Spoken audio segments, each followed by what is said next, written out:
Mga bagay na po pwede mong sabihin sa isang lalaki upang tumigil ang kanyang mundo at mas lalo ka pa niyang mahalin. Yes, mga girls, eto mga salita lang to.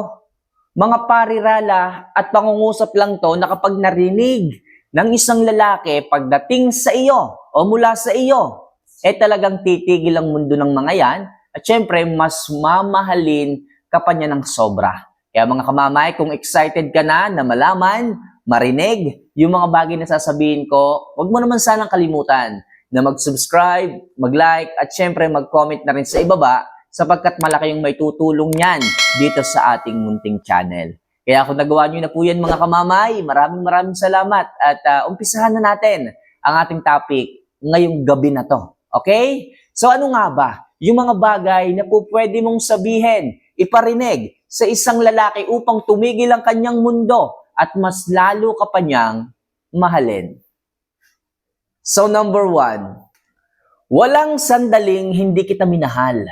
Mga kamamay, eto kapag ito narinig ng isang lalaki, medyo matutulala, mag-iisip, walang sandaling hindi kita minahal. Ibig sabihin nun, minuminuto, minamahal ka ng isang tao. Ibig sabihin, walang oras na nakalimutan ka niyang hindi mahalin. Kaya mga girls, kapag narinig to ng isang lalaki, matutuwa yon. Titigil ang mundo, mapapaisip na meron palang isang babae na kaya siyang mahalin araw-araw, minuminuto, segundo. Kaya mga kamamay, napaka-powerful lang salitang yan. Napaka-sweet. At talagang kahit anong hirap ng inyong pinagdadaanan, at kahit na anong sakit ng inyong sitwasyon ngayon, kapag yan ay sinabi mo sa isang lalaki, talagang magiging romantic ang dating. Ang dating nga nito pagdating sa isang lalaki, pag sinabi mong, mahal, babe, love, walang sandaling hindi kita minahal. Kikiligin niya sigurado, baka nga mapaihiplas kung saan yan eh.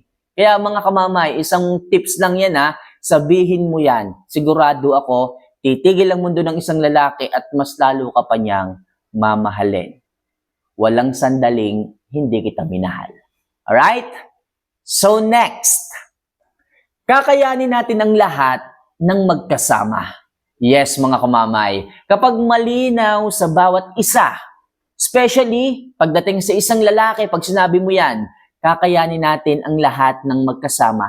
Yung tipong kahit anong problema, kahit anong suliranin, talagang wag lang kayong mapapagod. Wag lang kayong titigil na magtulungan. Pag-usapan, makinig sa bawat isa. Talagang walang imposibleng hindi nyo malalampasan yan. Problema lang yan. Ang mahalaga, merong kayo. Ang mahalaga, may bawat isang nagtutulungan sa inyo. Kahit anong laki ng problema nyo, promise, malalampasan nyo yan. Basta nakakaintindihan kayo, basta malinaw sa inyo ang bawat pag-uusap, walang problema. Kasi minsan naman talaga, nagiging problema lang kapag hindi kayo nagkakaintindihan eh. Okay, yung isa, okay, maayos. Tapos yung partner mo, sakit sa ulo. Pinag-usapan nyo na walang ganito, walang ganyan. Pero anong ginagawa ng babae? Nagloloko. Okay, nilulustay ang pera ninyo. Hindi talaga magkakasundo. Pero kung kayong dalawa, lagi nyo sinasabi at pinaninindigan na, okay, na malalampasan nyo lahat ng problema ng magkasama, walang mahirap. Kakayanin nyo yan. At naniniwala ako mga kamamay na kapag ang isang relasyon ay mayroon palaging pinaniniwalaan na kakayanin natin ang lahat at haharapin natin yan na magkasama, talagang magiging masaya kayo. May resulta pagdating sa inyong relasyon. Kaya mga kamamay, sabihin nyo yan palagi sa isang lalaki. Kakayanin natin ang lahat ng magkasama. Sigurado ako, magiging maayos ang inyong relasyong dalawa. Okay? So next, hugasan mo na yan at kakainin ko na yan. Yes, mga girls, ito medyo nakakatawa, pero talagang ang isang lalaki ay mapapangiti. Titigil ang mundo at mas mamahalin ka niyan. Hindi naman po pwedeng sapat na puro salita lang, dapat ginagawa yan. Bilang isang lalaki, lalaki yan eh. Okay, dapat binibigyan nyo ng konting romantic. Diba? Pinapatunayan nyo kung gano'n nyo siya kamahal. Hindi yung nangungulit na yung lalaki, kumukulbit na sa inyo, nagagalit pa kayo, sinisikon nyo pa eh. Sa halip na pagbigyan ninyo, sinisikon nyo pa, nagagalit pa kayo. Okay, lagi nyo pa sinasabi na pagod kayo, Okay, ang dami nyo ginawa sa trabaho. Asawa nyo yan eh. Asawa nyo yan eh. Alangan namang lumapit ang mga yan sa iba para lamang mga labit ng iba, lalong mahirap yan. Lalong hindi magkakaigi yan. At maraming nakakahiwalay sa ganyan. Kaya hanggat maaari mga kamamay, sabihin nyo yan. Okay, hindi naman masama na sa inyo manggaling. Hindi naman masama na kayo yung mag-first move. O sabihin mo, babe, hugasan mo na yan. O mahal, hugasan mo na yan. O love, hugasan mo na yan. Kakainin ko na yan. Hindi masama yun. Asawa nyo naman yan eh. Jowa nyo naman yan eh. Kaya mga kamamay, huwag na kayong mahiya. Sabihin nyo yan at sigurado akong titigil ang mundo ng isang lalaki. Kahit anong pagod niya sa trabaho, titigil. At talagang mas mamahalin ka niya ng sobra. Okay? So next. Masakit na nga ang ulo ko sa isa. Dadagdagan ko pa ba? Yes, mga girls. Kapag ang isang lalaki masyadong siloso, sabihin lagi ng lalaki, "Uy, sino na naman yung kachat mo? Sino na naman yung kausap mo? Sino na naman yung, okay, sinasabi nila na lagi mo raw kasama." Sabihin mo lang sa kanya na, yun yung isa, ang sakit na ng ulo ko, dadagdagan ko pa ba? So, wala nang maiimik sa'yo ang isang lalaki. Yung kanyang pagdududa, yung kanyang pagsiselos, na kesyo kung sino raw lagi mong kasama, kausap, ka-video call, okay, kapulong. So, pag sinabi mo yung ganon, yun yung isang sakit na ng ulo ko, dadagdagan ko pa ba? So, wala nang explanation dun. Ibig sabihin lang nun, hindi kita kayang ipagpalit. Sa'yo pa nga lang, ang sakit na ng ulo ko, dadagdagan ko pa ba? Hahanap pa ba ako ng ibang sasakit pa rin ng ulo ko? Di ba? Kaya mga kamamay, napakagandang sabihin yan para sa ganun tumigil ang mundo ng isang lalaki at mas mahalin ka pa niya ng sobra. Right? So next, walang gusto ng nangyari. Huwag mong sisihin ang sarili mo, wala kang kasalanan. Mga girls, magandang sabihin to sa mga lalaki kung halimbawang sinisis nila palagi ang kanilang sarili.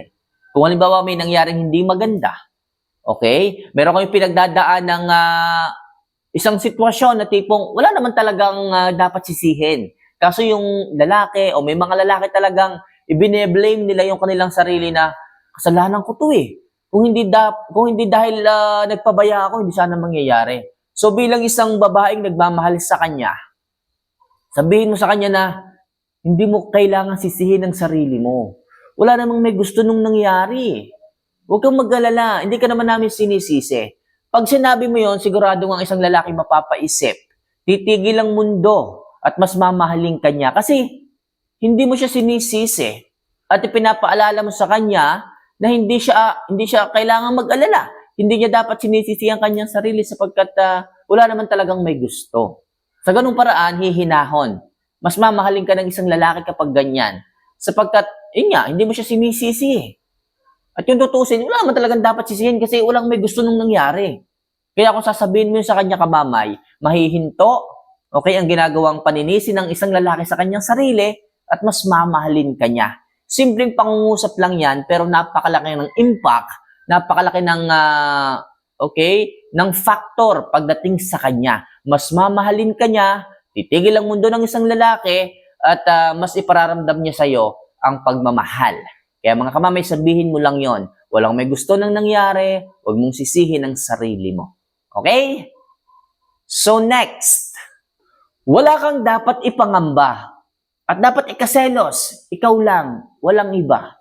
Yes, mga kamamay, napakasarap pakinggan nito pagdating sa isang lalaki.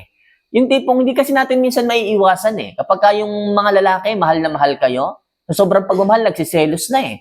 Sa sobrang pag-ibig sa inyo, talagang nagagalit na kapag okay, may nakakachat ka, o may nakakatawagan ka, sabihin mo lang sa kanya, walang iba, kundi ikaw lang, wala kang dapat ipangamba, tanging ikaw lang. So, mapapangiti na lang ang isang lalaki. Mapapaisip na bakit nga ba ako ganito pagdating sa'yo? Na bakit nga ba ako ganito napapraning pagdating sa'yo? Siyempre, magpapaliwanag din yan. Babe, pasensya ka na ha. Nagsiselos lang naman ako kasi mahal kita eh. Nagiging ganito lang naman ako dahil sa sobrang pagmamahal ko sa'yo. Pasensya ka na rin. O, di ba? Di naging malinaw ang lahat. Yung kanyang pangamba na baka maagaw ka ng iba, napalitan ng tiwalang muli. Kaya mga kamamay, sabihin mo sa kanya na wala kang dapat ipangamba, ikaselos, tanging ikaw lang. So, sa ganung paraan, sa ganung pangungusap, sa ganung sentence, na ipaliwanag mo kung ano talaga yung totoong nararamdaman mo at naidepensa mo sa kanya na hindi siya dapat magselos at mangamba. Okay? And last, kamusta ba ang araw mo? Ito mga kamamays, kung sa iba, napakasimpleng kamustahan lang to. Kung sa iba, napakasimpleng salita lang to. Kamusta ba ang araw mo? Pero sa ibang mag-isawa, sa ibang magjowa, talagang napakalalim ng meaning nito. Kasi yung iba, hindi ito madalas nasasabi. Kasi sa iba, hindi ito madalas naririnig. Kasi yung iba, hindi na nagkakamustahan. Yung iba, ang layo na. Ang layo na ng samahan. Hindi na nagkakausap. Hindi na nakakapag-open up sa isa't isa. Kasi nga, meron ng hindi magandang hindi na maganda ang kanilang pagsasama. Masyado nang magulo, wala nang pakialaman, wala nang pagkakaintindihan, yung pag-ibig nawawala na rin. Pero kung ikaw, sinasabi mo sa kanya madalas, kamusta ba ang araw mo? Ibig sabihin, may concern ka pa sa kanya. At sa ganung paraan, pag narinig niya yung, kamusta ba ang araw mo? Yung iba lumuluha eh. Wala pang sinasabi, tumutulo na yung luha dahil ang dami niyang gustong sabihin. Pero wala siyang time sabihin kasi hindi mo naman tinatanong eh. Wala siyang time na i-open up sa'yo kasi baka hindi ka interesado. Pero sa simpleng, kamusta ba ang araw mo? Yun ang magiging stepping stone ng napakaraming topic, napakaraming masasakit, mabibigat na pinagdadaanan ng isang tao para huminga, para ipaliwanag sa iyo kung ano man yung kanyang nararamdaman sa araw-araw. Kaya mga kamamaya, sa araw-araw, tanungin niyo po sila, kamusta ba ang araw mo? Sa ganang paraan, diyan ka mas mamahalin ng isang lalaki, diyan ka pakikinggan ng isang lalaki kapag ka sinabi mo sa kanya yan. Kamusta ba ang araw mo? So mga kamamay, sana kahit papaano makatulong ang simpleng advice na ito pagdating sa inyong mga buhay-buhay pag-ibig.